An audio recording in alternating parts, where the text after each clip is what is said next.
Sir Gauri Shankar గారు మీరేమంటారు? So call campaign అనేది టీఆర్ఎస్ పార్టీకి ఎన్నికల ముందు చాలా కీలకంగా వ్యవహరించిన ఒక యాప్. ఇప్పుడు సేవామిత్ర యాప్ నుంచి డేటా చోరీ చేశారు, అందులో ప్రజలకు సంబంధించిన ఇన్ఫర్మేషన్ అంతా ఉంది అనేది ఏదైతే వైఎస్ఆర్సీపీ ఆరోపిస్తుందో, సో ఇక్కడ కూడా అదే జరిగింది, అదే ప్రాతిపదికన జరిగింది అన్న ఒక ఆలోచనతోనే ఇప్పుడు ఆ యాప్ని ఇమీడియట్ గా తొలగించారు అనేది అటువైపు నుంచి వినిపిస్తున్నమాట. సో దీన్ని ఏ విధంగా చూడాలంటారు? ఒకటి ఏంటంటే ప్రతి ఒక్క పొలిటికల్ పార్టీ దగ్గర జనరల్గా మనకి డేటా కలెక్ట్ చేసుకుంటారు కార్యకర్తలది, లేకపోతే కాన్స్టిట్యున్సీలో ఉన్నంటే ఎలక్ట్రోల్ డేటా కలెక్ట్ చేస్తారు. అందులో జాయిన్ అవ్వాలంటే ఖచ్చితంగా వాళ్ళు ఎలక్ట్రోల్ డేటా కూడా you can access it, you can public domain లోనే ఉంటుంది ఎలక్ట్రోల్ అని, వితౌట్ ఫోటోగ్రాఫ్స్ ఉంటుంది, ఎలక్ట్రోల్ డేటా ఉంటుంది. అది నార్మల్గా పెద్ద ఇది ఇట్స్ నాట్ పెద్ద విద్య, ప్రతి ఒక్కరి దగ్గర ఉంటుంది. కదా మన ఫేస్బుక్ లోనే మనం పెట్టుకుంటాము, మన ఫేస్బుక్ లో 2 నిమిషాలు ఓపెన్ చేయండి మీరు, నా personal data, date of birth, ఇది బేసిక్ డేటాస్ అయితే ఉంటుంది. నేను ఎవరికి ఓట్ వేసానో మాత్రం తెలియదు. కానీ ఇక్కడ ఏంటంటే నేను ఎవరికి ఓట్ వేసాను కూడా అది కూడా ఊహించుకునే అలిగేషన్స్ పెడతా ఉన్నారు. నేను ఫలానా ఊరు వాళ్ళకి ఓట్ వేస్తున్నారు, లేదా నేను ఫలానా ఓట్కి ఓట్ వేయను కాబట్టి నా పేరు తీసేస్తున్నారు అని ఒక అలిగేషన్ పెడుతున్నారు. తెలంగాణ టీఆర్ఎస్ పార్టీ దగ్గర డేటా కలెక్ట్ చేశారు, వాళ్ళ కార్యకర్తలు ఉన్నారు, వాళ్ళ సానుభూతుల దగ్గర ఉన్నారు, వాళ్ళు కూడా ఎలక్ట్రల్ డేటా కలెక్ట్ చేస్తారు. ప్రతి ఒక్క పొలిటికల్ పార్టీ ఉంటుంది. ఇక్కడ ఇష్యూ ఏ పార్టీ దగ్గర డేటా ఉంది అని కదా, ఇష్యూ ఈ డేటా అంతా ఒక ప్రైవేట్ కంపెనీలో ఉండే, ఐటీ గ్రిడ్స్ అనే కంపెనీలో. ఇది ఒక కంప్లైంట్ ఇచ్చారు లోకేశ్వర్ రెడ్డి గారు, ఎప్పుడైతే కంప్లైంట్ ఇచ్చారు, కంప్లైంట్ ప్రకారం పోలీస్ ఇన్వెస్టిగేషన్ చేసి వాళ్ళ దగ్గర డేటా ఉంది. సేవామిత్ర అనే యాప్ వాళ్ళు హ్యాండిల్ చేస్తున్నారు, తెలుగుదేశం గవర్నమెంట్ అది యాప్. అయితే ఆ ప్రైవేట్ కంపెనీకి డేటా గవర్నమెంట్ ఇచ్చిందా లేదా ఇతను ఎట్లా వచ్చిందని, that is the basic allegation. ఇప్పుడు అది ప్రూవ్ చేసేసి అతను తప్పు చేశాడా లేదా అని అది తేల్చుకుంటే అయిపోయేది. కానీ అది పోయి అసలు ఆ ఇష్యూ ఎక్కడ పోయినో, కానీ ఇక్కడ ఒకరి మీద ఒకరు బుద్ధ చల్లుకొని ఒకరి మీద అలిగేషన్. డేటా పర్సనల్ డేటా అయితే ప్రతి ఒక్కరి దగ్గర ఉంటుంది, బట్ నార్మలీ ఆధార్ డేటా అయితే ఇంకో దగ్గర ఉండొద్దు. యూ షుడ్ హ్యావ్, నేను నా పర్సనల్ డేటా మీకు ఇవ్వాలంటే నేను మీరు నా పర్మిషన్ తోటి మీకు ఇవ్వాలి. నేను నాకు తెలియకుంటే మీ నా డేటా మీరు పెట్టుకోలేరు. అది టెక్నికల్ గా చెప్తున్న వాళ్ళు ఏం చెప్తున్నారంటే ఇప్పుడున్న ఆధార్ డేటాని తస్కరించడం అనేది జరిగిన పని, ఎందుకంటే ఆ యుఐడిఏ పరిధిలో ఉంటుంది కాబట్టి దాన్ని తీయలేం. ఇప్పుడు బయట యాక్సెస్ ప్రతిదానికి ఉంది. ఇప్పుడు మనం ఈవెన్ సిమ్ తీసుకోవాలన్నా అక్కడికి వెళ్ళిన తర్వాత మీ ఫింగర్ ప్రింట్ అక్కడ వేస్తేనే మీ డేటా వస్తుంది, ఆ తర్వాత మనకి యాక్సెస్ జరుగుతుంది. సో ఇట్లా ప్రతిదానికి యాక్సెస్ ఉన్నాయి. పొలిటికల్ పార్టీస్ మనము పేర్లు నమోదు చేసుకునేటప్పుడు ఆధార్ డీటెయిల్స్ కూడా తీసుకున్నారా తెలియదు మనకు. That was these are part of the investigation. ఇప్పుడు నా సొంతంగా నేను ఇచ్చారనుకోండి, ఆధార్ డీటెయిల్స్ మీకు ఇచ్చారనుకో, తప్పేముంది దాంట్లో? నాకు తెలియకుండా మీరు ఆధార్ డీటెయిల్స్ తీసుకున్నారంటే మాత్రం తప్పది. That is an offence. కాబట్టి let that investigation come out. అసలు నిజంగా అతను తప్పు చేశాడు, ఆ కంపెనీ వాడు తప్పు చేశాడా లేదా, ఈ టీడీపీ పార్టీ వాళ్ళు ఇచ్చారా లేదా డేటా, లేకుంటే ప్రజలు కూడా డేటా మా ఇష్టం తోటి మేము టీడీపీ పార్టీకి ఇచ్చామని చెప్పారనుకోండి, ఇంకా గొడవ ఏముంది ఇక. కాబట్టి అసలు నిజంగా అంటే ఈ political rivalry because of the electoral politics, elections వస్తున్నాయి కాబట్టి దాంతో అంతా గందరగోళం చేసి ప్రజలు కూడా మబ్బు పెట్టేసారు. ప్రజలు కూడా కన్ఫ్యూజన్లో అసలు ఏం జరుగుతుంది, అసలు ఈ సిట్లు ఏంది, వాళ్ళ మీద వీళ్ళకి అలిగేషన్ ఏంది, అతను అరెస్ట్ చేస్తాను, ఇతను ఈ గవర్నమెంట్ థ్రెట్ చేస్తుంది, వాళ్ళని అరెస్ట్ చేస్తాను, వాళ్ళు థ్రెట్ చేస్తుంది. అసలు చిన్న ఇష్యూని సార్ట్ అవుట్ చేసుకుంటే అయిపోయింది. బేసిక్ డేటా ప్రతి ఒక్కరి దగ్గర ఉంటుంది, ఎలక్ట్రల్ డేటా కూడా ఉంటుంది మనకి, వితౌట్ ఫోటోగ్రాఫ్స్ ఉంటుంది. అదే ఎలక్షన్ కమిషన్ వాళ్ళు కూడా చెప్పారు, బేసిక్ డేటా ఉన్నప్పుడు ఏంటంటే that is not an offence. ఇప్పుడు మనకు ఎలక్షన్ మనం ఓటింగ్ వెళ్తూ ఉంటున్నామా, మనం ఓట్ వేసాను వెళ్తాం, పోలింగ్ డే నాడు ప్రతి ఒక్కరు పొలిటికల్ పార్టీ వాళ్ళ దగ్గర డేటా ఉంటుంది. మనకు ఓటర్ స్లిప్ తీసుకోవాలన్నప్పుడు అడుగుతాం, వాడికి మన పేరు ఉన్నాయో ఒకసారి చెక్ చేసుకొని గురు ఎవరికి ఓట్ వేసారా లేదా అని కూడా చూసుకుంటూ చెక్ చేసుకుంటూ ఉంటారు వాళ్ళు. అది బేసిక్ డేటా అయితే అందరి దగ్గర ఉంటుంది. కాబట్టి అది ఉట్టి ప్రజలు ఈ political driver because of the elections అందరినీ కన్ఫ్యూజ్ చేసి పెడుతున్నారు. రైట్. అంటే ఇప్పుడు టీఆర్ఎస్ పార్టీ ఇంత హఠాత్తుగా వాళ్ళు నడుపుతున్న యాప్ ని తొలగించడం వెనక కారణం ఏమై ఉంటుందని మీరు? డెఫినెట్లీ మళ్ళీ వాళ్ళు ఇది క్వశ్చన్ చేస్తారు కదా, రేపు అరే మీ దగ్గర కూడా ఉంది కదా యాప్, దాంట్లో ఏమని అసలు మమ్మల్ని అడుగు క్వశ్చన్ చేస్తున్నారని. క్వశ్చన్ యాప్లో ఉందా లేదా, క్వశ్చన్ డేటా ఉందా లేదా, క్వశ్చన్ అతను ప్రైవేట్ కంపెనీలో అతను తప్పు చేశాడా లేదా, అది ఇష్యూ. అది ఇష్యూ ఒకటి తేలిందంటే ఇవన్నీ పోతాయి. ఇంకా ఈ పంచాయతీ ప్రతి ఒక్క పొలిటికల్ పార్టీ దగ్గర ఉంటుంది, బీజేపీ దగ్గర ఉంటుంది. నమోదు మనం సపోజ్ నేను బీజేపీ పార్టీలో జాయిన్ అవుతున్నాను, బేసిక్ ఇన్ఫర్మేషన్ అంత ఇస్తాను కదా, నా డేట్ ఆఫ్ బర్త్, నా కావాలంటే వాళ్ళు బీజేపీ పార్టీ ఆధార్ లింక్ కూడా పెట్టమని చెప్పారు అనుకో, ఆధార్ కూడా పెడతాం. మరి మనం రేపొద్దున వీసా కోసం వెళ్తున్నాం, మనం ఇస్తాం మొత్తం డీటెయిల్స్ ఇస్తాం కదా, మొన్నే మన పేమెంట్ పుట్టుమంచెలు కూడా అది కూడా రాసి ఇస్తాం మొత్తం. కాబట్టి దీస్ బేసిక్ డేటా ఏం పర్లేదు. ఇక్కడ ఐటీ కంపెనీ ఏదైతే ప్రైవేట్ కంపెనీ అయితే ఉందో ఐటీ గ్రేడ్స్ అయితే అతను నిజంగా దొంగలించాడా లేదా అంటే తెలుగుదేశం పార్టీ వాళ్ళు నిజంగా అతనికి ఆథరైజ్ ఇచ్చారు. అక్కడ ఉన్న డాటా కూడా ప్రజల పర్మిషన్ తోటి అతని డాటా ఇచ్చింది అది తేలితే అయిపోతుంది. అక్కడ నుంచి హార్డ్ డిస్క్ ఇవన్నీ తీసుకుని వెళ్ళారు. That should be sorted out. ఓట్ల తొలగింపు అనేది ఇప్పుడు చాలా పెద్ద టాపిక్ గా నడుస్తుంది. సో గత ఏడాది ఓట్ల తొలగింపు అంటాం విషయంలో మాత్రం డెఫినెట్ గా ఎలక్షన్ కమిషన్ షుడ్ ఇంటర్ఫియర్. వాళ్ళు రావాలి ఎలక్షన్. ఇదే సమస్య తెలంగాణలో వచ్చినప్పుడు లాస్ట్ టైం హైకోర్టుని జోక్యం చేసుకున్నారు. సో ఇప్పుడు కూడా అటువంటి పరిస్థితి ఆంధ్రలో కూడా ఏర్పడుతుంది మీరు అనుకుంటున్నారా? దీనికి సంబంధించి చర్చకొని ధనంజయ రెడ్డి గారు హలో ధనంజయ రెడ్డి గారు మాట్లాడండి. ఇప్పుడు మీరు మామూలుగా విశ్లేషకులందరికీ థ్యాంక్స్ అండి. హలో మాట్లాడండి.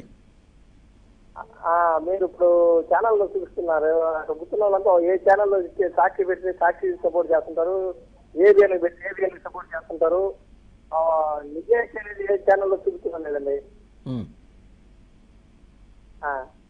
ఒక ఛానల్లో పెట్టినప్పుడు సాక్షి వాళ్ళు పెట్టి సాక్షి వాళ్ళ తరఫునే మాట్లాడుతుంటారు, ఏబిఎన్ ఛానల్ పెట్టి ఏబిఎన్ తరఫునే మాట్లాడుతున్నారు.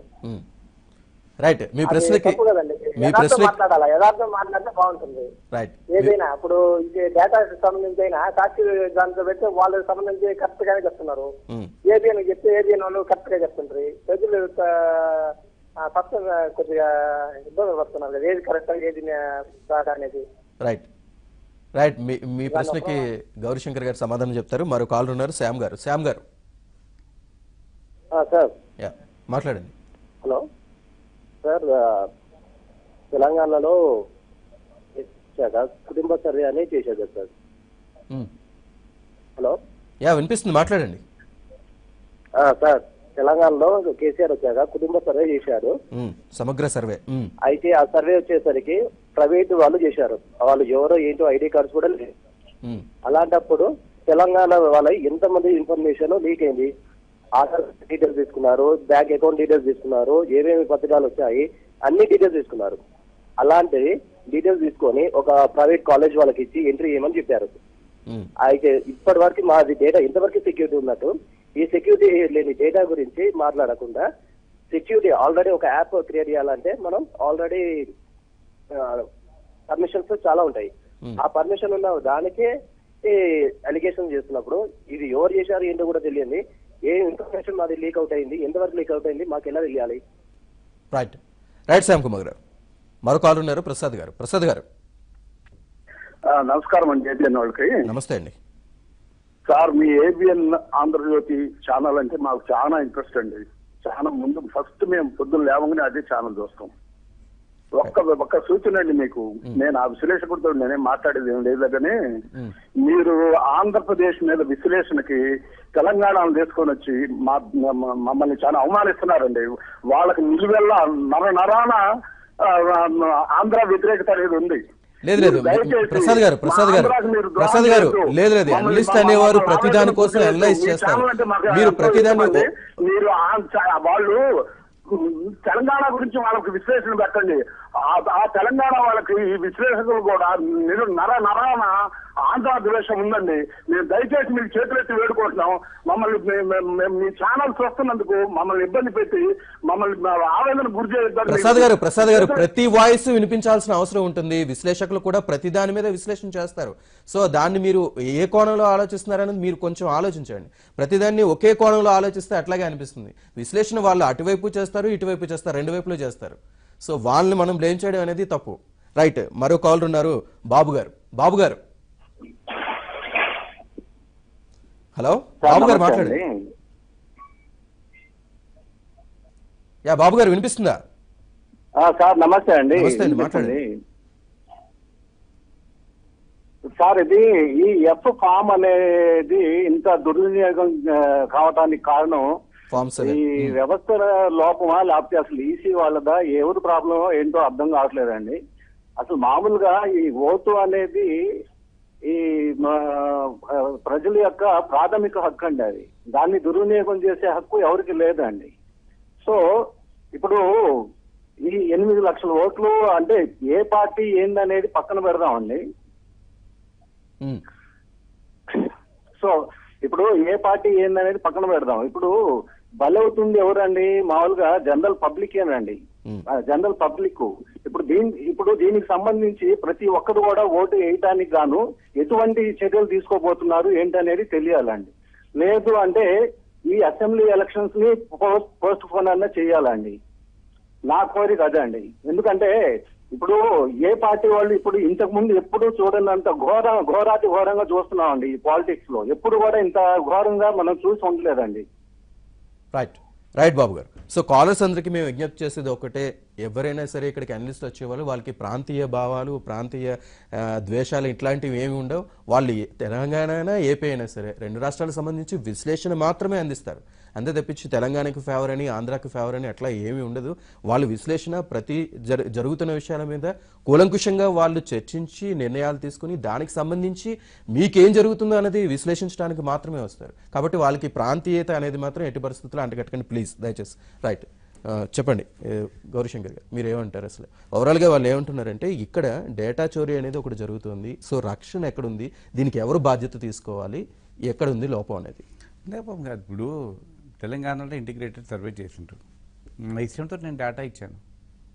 ప్రజలకు గవర్నమెంట్ అపీల్ చేసిండ్రు, మీరు డేటా ఇవ్వండి, ఆ డేటా ప్రకారంగా నేను వెల్ఫేర్ స్కీమ్స్ ప్లాన్ చేసుకుంటాను, లేకుంటే మనకు ల్యాండ్ హోల్డింగ్స్ ఎంత ఉంటుందో, ఫ్యామిలీ సైజ్ ఎంత ఉంటుందో నేను తీసుకుంటాను. ఒక స్టేట్ గవర్నమెంట్ అపీల్ చేసింది. 1 day data integrated data collection కోసం 1 డే అనౌన్స్ చేశారు. ప్రజలు స్వచ్ఛంగా వెళ్ళి ఇచ్చారు data. That's not issue at all. ఇంటింటికి వచ్చి వాళ్ళే కలెక్ట్ చేశారు. అదే కానీ అదే వాళ్ళు వచ్చి కలెక్ట్ చేశారు. మనం ఇష్టంతో ఇచ్చారు కదా, ఇష్టం లేకపోతే నేను ఇవ్వకపోతుండే కదా.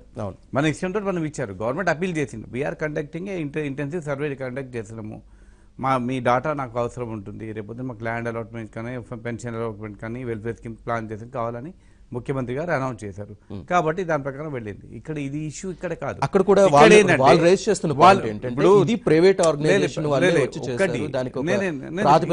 ఆర్గనైజ్ చేసి ఆ విషయం చెప్తలేదు కదా. ఎస్, ఆంధ్రప్రదేశ్ గవర్నమెంట్ ఇదే ఈ విషయం చెప్పాలంటే, ఎస్ మేము ప్రైవేట్ కంపెనీకి మేము ఇచ్చాము, మేము కలెక్ట్ చేయమని చెప్పాము, అదంటే అయిపోయింది కదా, గొడవ అయిపోయింది కదా. ఇంకా ఆంధ్రప్రదేశ్ గారు తెలంగాణ గవర్నమెంట్ అదే కలెక్ట్ చేసింది కదా. తెలంగాణ గవర్నమెంట్ కూడా అంత స్ట్రెంత్ లేదు. వాళ్ళు టీచర్స్ ప్రైవేట్ టీడీపీ వాళ్ళు చెప్తోంది మేము డేటా కలెక్ట్ చేయమని చెప్పలేదు, మాకున్నది సేవామిత్ర యాప్ ద్వారా ఎవరైతే దీంట్లోకి వచ్చి జాయిన్ అవుతారో వాళ్ళకి సంబంధించింది మాత్రమే ఉంటుందని చెప్తున్నారు. కానీ వీళ్ళ దగ్గరికి వచ్చేసరికి దాన్ని కంప్లీట్ గా మొత్తం ఏపీలో ఉన్న ప్రజలందరి డేటా కూడా టీడీపీ యాప్ లో ఉందని వైఎస్ఆర్సీపీ వాళ్ళు ఆరోపిస్తున్నారు. కరెక్ట్. అందుకే అన్న మనకు కొంచెం ఓపిక పట్టాలి, కొంచెం ఇన్వెస్టిగేషన్ నడుస్తుంది. Let that investigation be completed కదా. ఎందుకు ఒకరి మీద ఒకరు అలిగేషన్ తెలంగాణ మన ఆంధ్రప్రదేశ్ గవర్నమెంట్ చెప్తా ఉంది, ఎస్ ఇది మా యాప్ కోసం మేము డేటా కలెక్ట్ చేస్తాం చెప్తే అయిపోయింది. ఇంకా మేము yes we have interested this to a private company, మేము ప్రైవేట్ కంపెనీకి హ్యాండిల్ చేయమని చెప్పాము. మేము they are doing it legal. ప్రజలు కూడా స్వచ్ఛందంగా వాళ్ళ ఇష్టంతో ఇచ్చామన్నట్టు ఇంత ఈ గొడవనే లేదు కదా. ఇప్పుడు సేమ్ థింగ్ తెలంగాణ గవర్నమెంట్లో అదే చేశారు కదా. Telangana government made an appeal, ముఖ్యమంత్రి గారు అపీల్ చేశారు, 1 డే ఇంటెన్సివ్ సర్వే ఉంటుంది, మీరు అందరు ఇండ్లలోకి నుంచి బయట వెళ్ళొద్దు. మీరు చూసారు కదా ఇప్పుడు ఇంటెన్సివ్ సర్వే అంటే రోడ్లన్నీ ఖాళీ, చేసి కలెక్ట్ చేశారు. కాబట్టి if they have done it legally, nothing wrong in it. ఇప్పుడు అలిగేషన్ ఏంటంటే మాకు తెలియకుండా నాకు చెప్పకుండా సీక్రెట్ గా వీళ్ళు కలెక్ట్ చేశారు డేటా, ఆ డేటా ప్రైవేట్ కంపెనీ చేతిలో ఉంది అని అలిగేషన్ లోకేశ్వర్ రెడ్డి పెట్టిన అలిగేషన్. దాని మీద నడుస్తుంది. కొంచెం ఇన్వెస్టిగేషన్ చేసేసి అయిపోయిన నిజంగా తప్పు చేశాను లేదా కంపెనీ అన్నది అనుకో, it has been authorise by the Telugu Desam party, మాకు ఆథరైజ్ చేసి మేము కలెక్ట్ చేసామంటే అక్కడ అయిపోయింది, గొడవనే లేదు కదా. స్వచ్ఛంగా ప్రజలు స్వచ్ఛంగా నా డాటా నేను ఇచ్చానంటే తప్పేం లేదు. నాకు తెలియకుండా డాటా ఎవరైనా కలెక్ట్ చేసి ఉంటే మాత్రం అది తప్పది. రైట్. మరో కాల్ ఉన్నారు బెంగళూరు నుంచి, మూర్తి గారు. హలో మూర్తి గారు మాట్లాడండి. సార్ నమస్కారం సార్, గౌరీ శంకర్ గారికి నమస్కారం. నమస్కారం సార్. ఏం సార్ ఇలా రాజకీయాలంటే ఇలా అయిపోతుంది. మన ఆంధ్ర రాష్ట్రం పైన ప్రతి ఒక్కరూ పడేదే, మోడీ గారు పడతారు, ఇక్కడ కేసీఆర్ గారు పడతారు, జగన్ పడతారు. అంటే ఎట్లా సార్ అభివృద్ధి జరిగేది? ప్రతి ఒక్కరు చంద్రబాబు నాయుడు గారు పడితే ఎట్లా సార్ జరిగేది అభివృద్ధి? ఆయన చూస్తే కేటీఆర్ గారు ఆయన డేటా ఇది చేసినారు అని వీళ్ళు చేస్తా ఉంటారు. ఇలా చేస్తే ఎలా అండి అభివృద్ధి ఎలా జరుగుతుంది? జగన్ గారు కూడా ఏం చేయాలంటే ఓట్లు అడగల్లా, మాకు ఛాన్స్ చేయండి, మాకు ఛాన్స్ ఇస్తే ప్రజలను అడగల్లా, సార్ మాకు ఛాన్స్ చేయండి, మేము అభివృద్ధి చేస్తామని అడగల్లా, ప్రజలను అడగల్లా. ఇది విడిచిపెట్టేసి ఈ దొంగతనం చేసినారు, ఇది చేసినారు, అది చేసినారు అని చంద్రబాబు నాయుడు గారు పెడితే ఆయన ఏం చెప్తారు? ఒకటే కదా సార్ ఆయన ఉండేది. ఏం 3-4 లేరు కదా చంద్రబాబు నాయుడులో, రాష్ట్రంలో ఒకటే సీఎం కాబట్టి ఆయన చెప్తాడు. అడ్డు పడకూడదు. మన రాష్ట్రాన్ని ఎంత ఇప్పుడు అన్ని జనరేషన్ ఇప్పుడు పెరుగుతుంది కాబట్టి జనరేషన్ ఇప్పుడు ఎలా చేయాలి సార్ అభివృద్ధి అంటేను? రైట్ రైట్ రైట్ మరో కాలర్ ఉన్నారు, ఉషా గారు. ఉషా గారు నమస్కారం అండి. నమస్తే అండి. ఇప్పుడు 2014లో ఆంధ్ర తెలంగాణ విడిపోయినాయండి. ఎవరికి కావాలంటే వాళ్ళకుంది. అయితే ఆంధ్ర డేటా పోయిందని ఆంధ్ర ప్రజలకు ఉండాలి, లేకపోతే గవర్నమెంట్ కు ఉండాలి. తెలంగాణ గవర్నమెంట్ కి ఎందుకండి ఆంధ్ర డేటా పోతే? వాళ్ళకేం సంబంధం లేదు కదా. మాకు ఇవ్వాల్సిన బాకీలు ఇవ్వలేదు కేసీఆర్, 1,00,000 కోట్లు ఇవ్వాలి కేసీఆర్ మాకు. అవన్నీ మార్చుకోవటానికి ఇప్పుడు చంద్రబాబు సీఎం అవ్వకుండా ఉంటే అవన్నీ మార్చిపోతే ఇంకా కూడా ఏపీని దోచుకోవచ్చు. వనరులు చాలా ఉన్నాయి ఏపీకి. అయిపోయింది, అవచేసేసాడు హైదరాబాద్. చాలా జగన్, కేవీపీ, కేసీఆర్, మోడీ ఏదన్నా పంచుకోవడానికి హైదరాబాద్ ఆదాయం చాలా ఇంకా ఏపీది కూడా కావాలి. జగన్ ఒక తన కింద బానిసగా పెట్టి జగన్ ముఖ్యమంత్రిని చేసి ఏపీ మీద కూడా పెత్తనం చేయడానికి ఇదంతా చేస్తున్నాడు. ఎందుకండి మా రాష్ట్రం గురించి కేసీఆర్కి ఎందుకండి అసలు? ఆయన ఎవరండి సర్వే చేయడానికి? వాళ్ళ మీద సర్వే చేస్తే ఏపీ ఊరుకుంటారండి వాళ్ళు? న్యాయం ఉండాలండి, మాట్లాడే వాళ్ళకు కూడా న్యాయం ఉండాలి. మీరు ఏపీ వాళ్ళనే పిలవండి. ఏపీ ఇది సమస్య గురించి మాట్లాడేటప్పుడు ఏపీ తెలంగాణ అవసరం లేదమ్మా. ఉషా గారు ఇందాకే అప్పీల్ చేశాను, ఇందులో ప్రాంతీయ భావాలు ఏమి ఉండవు అనలిస్టులకి ఏమి. మేము తప్పు చేయకపోతే భయం ఎందుకమ్మా? రైట్ రైట్ మొత్తంగా వాళ్ళు కోరుకున్నది ఏంటంటే ఇటు చిన్న ఇష్యూ, ఒక డేటాకి సంబంధించిన ఇష్యూ, దానికి సంబంధించి ఐటీ ఎక్స్పర్ట్స్తో పిలిపించవచ్చు, ఎక్కడ ఏం జరిగిందో అనేది టెక్నికల్గా ఏమేమయ్యాయి అనేది వాళ్ళతో సరిపోతుంది. కానీ పార్టీలు ఇన్వాల్వ్మెంట్ అయ్యి మరి ఈ విధంగా బయటికి చేసి అభివృద్ధి జరగకుండా అడ్డుకుంటున్నారు అనేది అక్కడ ప్రజల ఆవేదన. కాదు, ఇప్పుడు పొలిటికల్ రైవల్ గురి దీంట్లో ఇన్వాల్వ్మెంట్ ఎవరు ఉన్నారు? గొడవలు ఉన్నాయి, తెలుగుదేశం వైఎస్ఆర్సీపీ గొడవ. కానీ ప్లేస్ ఆఫ్ ఆఫెన్స్ హైదరాబాద్ లో ఉంది కాబట్టి పార్టీ కూడా హైదరాబాద్ అదే అంటున్నాను కదా. ఇదంతా న్యాచురల్ కదా పొలిటికల్ రైవల్. వాళ్ళు ఓపెన్ గా చెప్తా ఉన్నారు. నిన్న కేటీఆర్ కూడా చంద్రబాబు నాయుడు గారు వచ్చి హైదరాబాద్ లో వచ్చి నడి రోజు హైదరాబాద్ లో వచ్చి మా మీద తిట్టేసి మమ్మల్ని క్యాంపెయిన్ చేశాక మేము ఎందుకు చేయవద్దు? ఓకే, ఇప్పుడు శ్రీనివాస్ యాదవ్ కూడా అదే అంటా ఉంటాడు. శ్రీనివాస్ యాదవ్ మినిస్టర్ గారు వెళ్ళేది కన్నాడు, మేము కూడా మా యాదవ్ మా సభ పొలిటికల్గా మీ భారతదేశంలో ఎక్కడైనా ఏ పాలిటీషియన్ కూడా వెళ్ళొచ్చు అంతేనే. కానీ మీరు హైదరాబాద్కి మీరు అట్ట ఎట్లా వస్తారు, తెలంగాణ ఆంధ్రప్రదేశ్కి ఎట్లా వస్తారు? మేము సేమ్ థింగ్ టీఆర్ఎస్ వాళ్ళు కూడా అట్లా క్వశ్చన్ చేయలేరు కదా. చంద్రబాబు నాయుడు గారు ఎందుకు రావు? డెఫినెట్గా ఆయన పార్టీ ఇక్కడ ఉంది. తెలంగాణలో టీడీపీ తెలుగుదేశం పార్టీ ఉంది, ఎస్టాబ్లిష్ చేసిన పార్టీ ఉంది, ఇక్కడ కార్యకర్తలు ఉన్నారు కాబట్టి డెఫినెట్గా చంద్రబాబు నాయుడు గారు వస్తారు. దాన్ని ఎవరు ఆపలేరు. అది దాన్ని పొలిటికల్గా తిట్టుకోవచ్చు అంతనే తప్ప, కానీ చంద్రబాబు నాయుడు గారు వచ్చి క్యాంపెయిన్ చేయొద్దని ఎట్లా చేస్తారు? సేమ్ థింగ్ టీఆర్ఎస్ కూడా రేపు ఆంధ్రప్రదేశ్ క్యాంపెయిన్ చేయవచ్చు, తప్పేం లేదు. ప్రజలు నిర్ణయిస్తారు ఓటేయాలన్నా లేదా కేసీఆర్కి ఓటేయాలన్నా, చంద్రబాబు నాయుడు గారికి ఓటేయాలన్నా, జగన్మోహన్ రెడ్డి గారికి ఓటేయాలి, వాళ్ళు డిసైడ్ చేసుకుంటారు అంతేకాని as a politician you have every political party భారతదేశంలో ఎక్కడైనా వెళ్ళి క్యాంపెయిన్ చేసుకోవచ్చు అంతేనే. కానీ ప్రజలు డిసైడ్ చేస్తారు. ఎస్ మాకు ఏ లీడర్ కావాలంటే వాళ్ళు డిసైడ్ చేసుకోవాలి అంతే. కానీ అతను రావద్దు అట్లా వస్తాడన్న ఎట్లా అంటాం మనం? రైట్. అసలు ఈ డేటా వారు కాస్త కూడా పొలిటికల్ పోలీస్ వార్లు అయిపోయింది. ఒక 2 రాష్ట్రాలు, 3 ప్రభుత్వాలు, 4 పార్టీలు, 2 ఐటీ కంపెనీలు, ఒక 2 యాప్లు అన్నట్టుగా తయారైంది. అసలు ఎలా చూడాలంటారు ఈ వ్యవహారాన్ని? చెప్తున్నా అంటే నిజాలు కప్పిపోతే అసలు నిజాలు కప్పిస్తున్నారు. ఇప్పుడు నిజాలు లేవు ఇక్కడ. యాక్చువల్ ట్రూత్ ఏంది? సింపుల్ ఒక అలిగేషన్ వచ్చింది ఒక ఐటీ కంపెనీ మీద, ఐటీ గ్రిడ్స్ మీద వచ్చింది. తండ్రి IT grids Telangana Andhra Pradesh data అంతా కలెక్ట్ చేస్తా ఉన్నారు. వాళ్ళు ఎందుకు కలెక్ట్ చేశారు, వాళ్ళ దగ్గర ఎందుకు వచ్చినా ఒక అతను కంప్లైంట్ ఇచ్చారు లోకేశ్వర్ రెడ్డి గారికి. దాన్ని ఇన్వెస్టిగేట్ చేసి అయిపోయేది.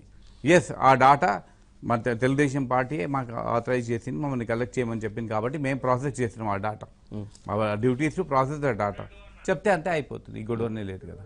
దాని మీద అసలు అది పక్కన పెట్టేసి ఇరు రాష్ట్రాలను తిట్టేసి అక్కడ మోడీ గారిని ఇన్వాల్వ్ చేసి అక్కడ మోడీ చేపిస్తున్నారని, లేదంటే ఇక్కడ కేటీఆర్ చేపిస్తున్నారు, లేదా అక్కడ చంద్రబాబు నాయుడు గారు కుట్రబంటున్నారు టీఆర్ఎస్ వాళ్ళు, ఇవన్నీ ఎందుకంటే అసలు పబ్లిక్లో కన్ఫ్యూజన్ ఉంది. అసలు నిజంగా ఏమవుతుంది, ఆ డాటా ఏంది, ఈ గొడవ ఏంది, హైదరాబాద్ ఏంది అన్నది ఒక చిన్న ఆఫెన్స్ ఉంది. Yes let that investigation complete it.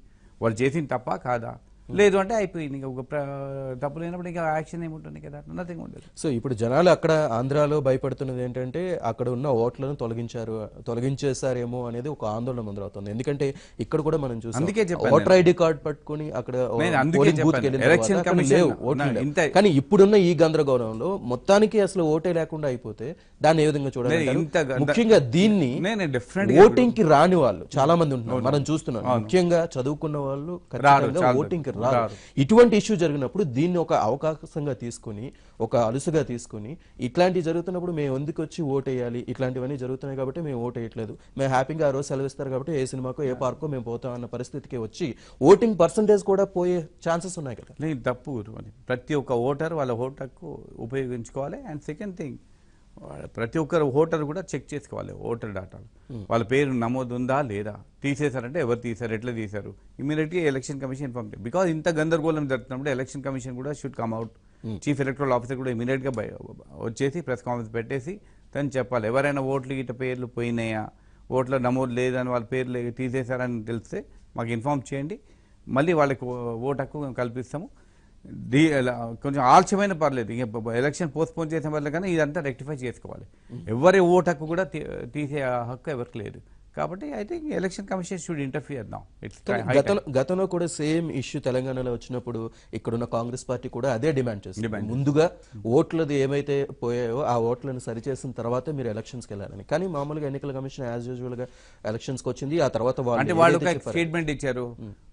రాష్ట్రం శశిధర్ రెడ్డి గారు కంప్లైంట్ ఇచ్చారు, హైదరాబాద్లో చాలా ఓట్లు పోయినాయి అవి ఇవి చేశారు. కానీ తర్వాత ఎలక్షన్ కమిషన్ వాళ్ళు వచ్చేసి వాళ్ళు ఇన్వెస్టిగేట్ చేసి వాళ్ళు లేదు, వాళ్ళు ఇళ్ళు మార్చారు కాబట్టి ఓట్స్ వేరే చోట్ల వెళ్ళిపోయినాయి, మేమేం తీయలేదని వాళ్ళు వచ్చారు. కాబట్టి ఎలక్షన్ కమిషన్ షుడ్ ఇంటర్ఫియర్. ప్రతి ఒక్క ఓటర్ది వాళ్ళ ఓటు హక్కులు ఉండేటట్టు చూసుకోవాలి. వాళ్ళ పేరు నమోదు లేదు, వాళ్ళ పేరు తీసేశారనుకోండి, ఇంకెవరైనా రైవల్ తీసే ఇమీడియట్గా వాళ్ళు మేము రెక్టిఫై చేసాం, ప్రతి ఒక్కరికి ఓటు హక్కు మేము కల్పిస్తామని సపోర్ట్ ఇవ్వాలి. అండ్ డెఫినెట్గా అది వచ్చే స్టేట్మెంట్ ఇవ్వాలి వాళ్ళు, లేకపోతే ఈ కన్ఫ్యూజన్ ఉంటుంది. అసలు మా పేరు ఉందా లేదా, లేకుంటే రేపొద్దున పోలింగ్ కొన్ని రోజుల ముందే అసలు ఓటు మాయమైపోయింది అనుకోండి, అప్పుడు ఓటు హక్కు ఎవరిని తీసే హక్కు లేదు. కాబట్టి ఎలక్షన్ కమిషన్ షుడ్ ఇంటర్ఫియర్. ఇంత పొలిటికల్గా ఇంత అలిగేషన్స్ ఒకరి మీద ఒకరు నడుస్తూ ఉంది, ఈ డాటా చోరీ కేసు ఒకటి బయటకు వచ్చింది. కాబట్టి ఇలాంటప్పుడు election commission only the right authority. నిజంగా అసలు డాటాలు వాళ్ళ పేర్లు ఉన్నాయా లేవా, పేర్లు పోయినాయి అనుకోండి, అప్పుడు ఏం చేయాలి, ఇమీడియట్గా మీరు మళ్ళీ రెక్టిఫై, మీరు మళ్ళీ అప్లికేషన్ పెట్టేసి ఇమీడియట్లీ రెక్టిఫై చేసుకోండి, మీ పేరు నమోదు చేసుకోండి అని చెప్పాలి వాళ్ళు. చెప్తే ఈ గందరగోళం పోతుంది.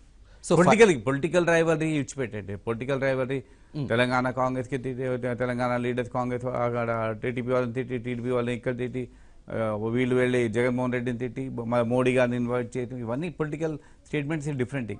బట్ ఓటు హక్కు విషయంలో మాత్రం డెఫినెట్లీ ప్రజలకు మనం అన్యాయం చేయొద్దు. ఎవరైనా ప్రతి ఒక్కరికి ఓటు హక్కు మాత్రం ఉండాలి. రైట్. సో ఫైనల్గా ఇప్పుడున్న ప్రజల్లో ఉన్న ఈ గందరగోళం, తమ ఓట్లు ఉన్నాయా లేవా అనే గందరగోళం, ఏదైతే గత ఏడాది ఇక్కడ ఓట్ల తొలగింపు అనేది జరిగిన ప్రక్రియ ఉందో దానికి హైకోర్టు ఏ విధంగా జోక్యం చేసుకుందో, ఇప్పుడు కూడా అదే పరిస్థితి అక్కడ ఏపీలో రిపీట్ అయ్యే అవకాశం ఉందని మీరు అనుకుంటున్నారు?